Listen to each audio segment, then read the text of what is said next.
I've become so accustomed to being fearful of sharing my life that I really haven't filmed as much as I used to, and I wish that wasn't the case because I talk about this all the time, but I'm always thinking of 18-year-old me and when she was happiest, and that was when YouTube was my life.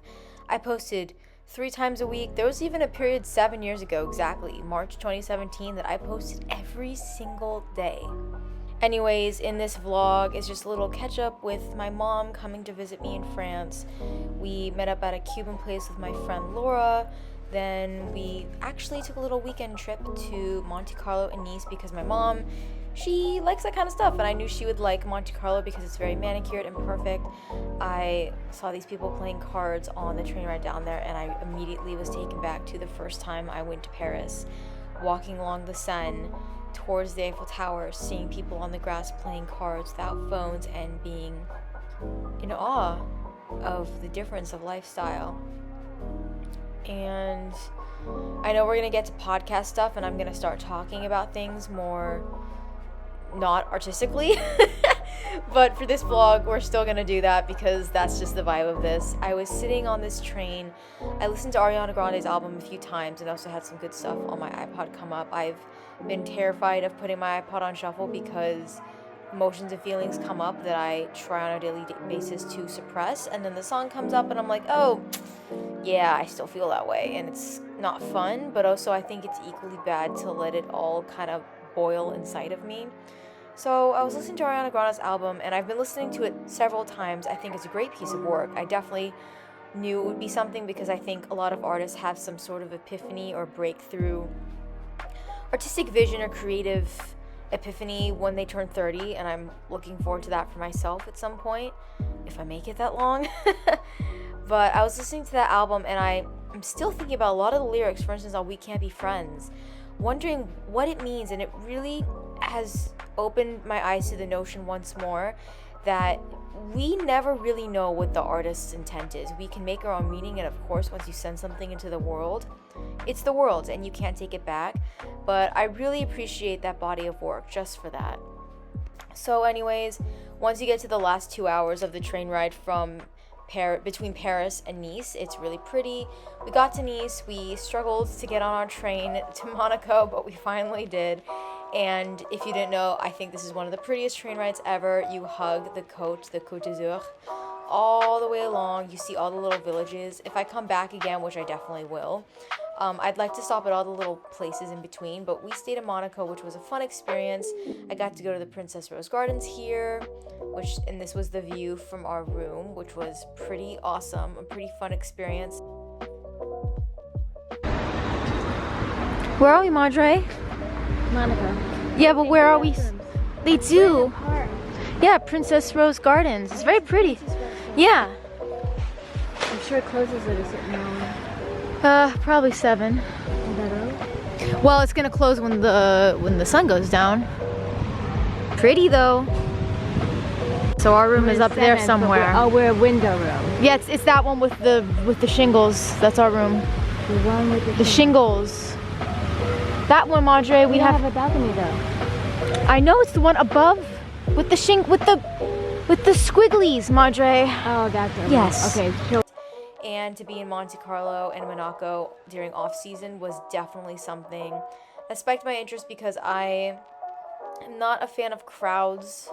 I am definitely someone, when I travel, I like to hit up all of the main tourist spots, but I also really enjoy a local vibe, just wandering around, photo opportunities, observing people watching. Very Parisian, I know, but we really got to do that because I wasn't there in the middle of June with a bunch of tourists this time around. So we went to Port Hercules here, which was also stunning.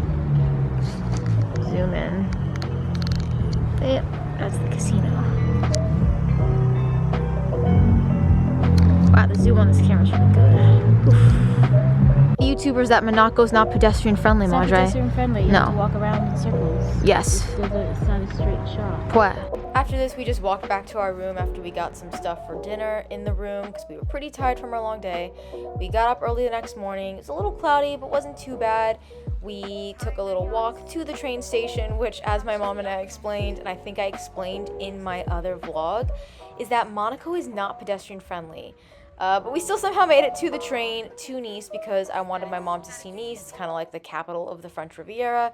We took a little stroll in the Promenade Anglais. We saw the Russian Cathedral Church, which I didn't get to see last time. It's definitely worth walking by to go see. And then I got to go up Castle Hill, which I really missed last time, and I'm so glad I got to do it because the views are indeed sweeping and worth a little hike up. But yeah, we just kind of took our time, strolled. Even though it was cloudy, we still really enjoyed.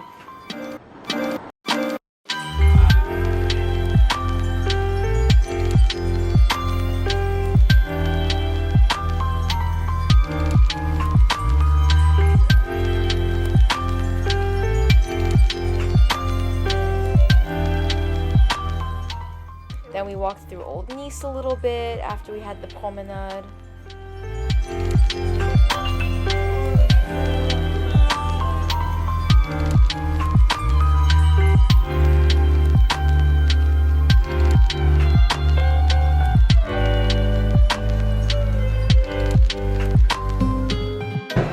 What are we doing, Madre?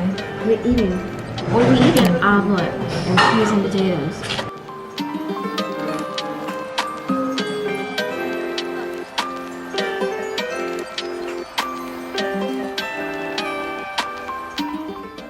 After about a 3-hour walking tour of Nice, we made our way back to Monte Carlo / Monaco because my mom still hadn't seen the famous casino, and I too actually hadn't walked this way. I'm not sure which way I came out last time, but this time we walked through a garden and it was just really nice, very quiet.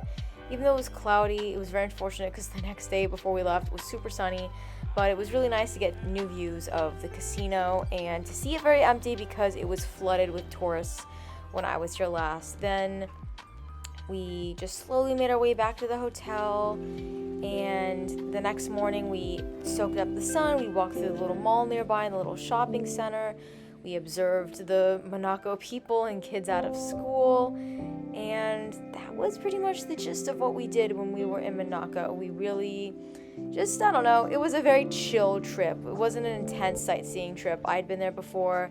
My mom just wanted to check it out, and I really just enjoyed the train ride, the blue views of the water like this one. Come on now. If I come back, and I will definitely come back, I want to check out all the little villages next time. So yeah, just enjoy clips of our really pretty train ride back up to Paris.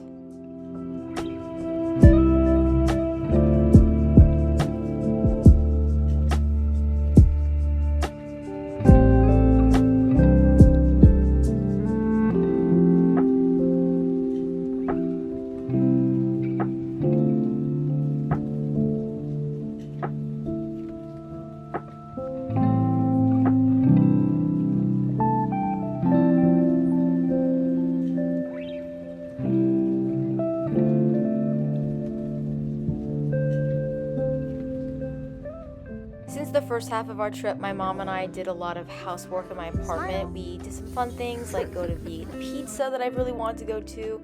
We still made a couple stops to IKEA and all that kind of stuff. But here are the views from Becherville in Paris. But we did our vegan pizza. We kind of just slowly walked around. We did Eiffel Tower time. I took my mom to a really popular bakery in my neighborhood. And then the last day, we went to Musée d'Orsay, which is, I think, my favorite museum in Paris, and I'm not a museum girl, so that's saying something. My mom's an architect, so she definitely appreciated it, and I love the views from Musée d'Orsay of Paris itself.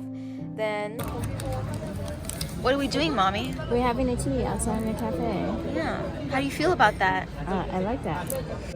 We had our cafe time, our little date. Went home, got packed, and I took my mom home.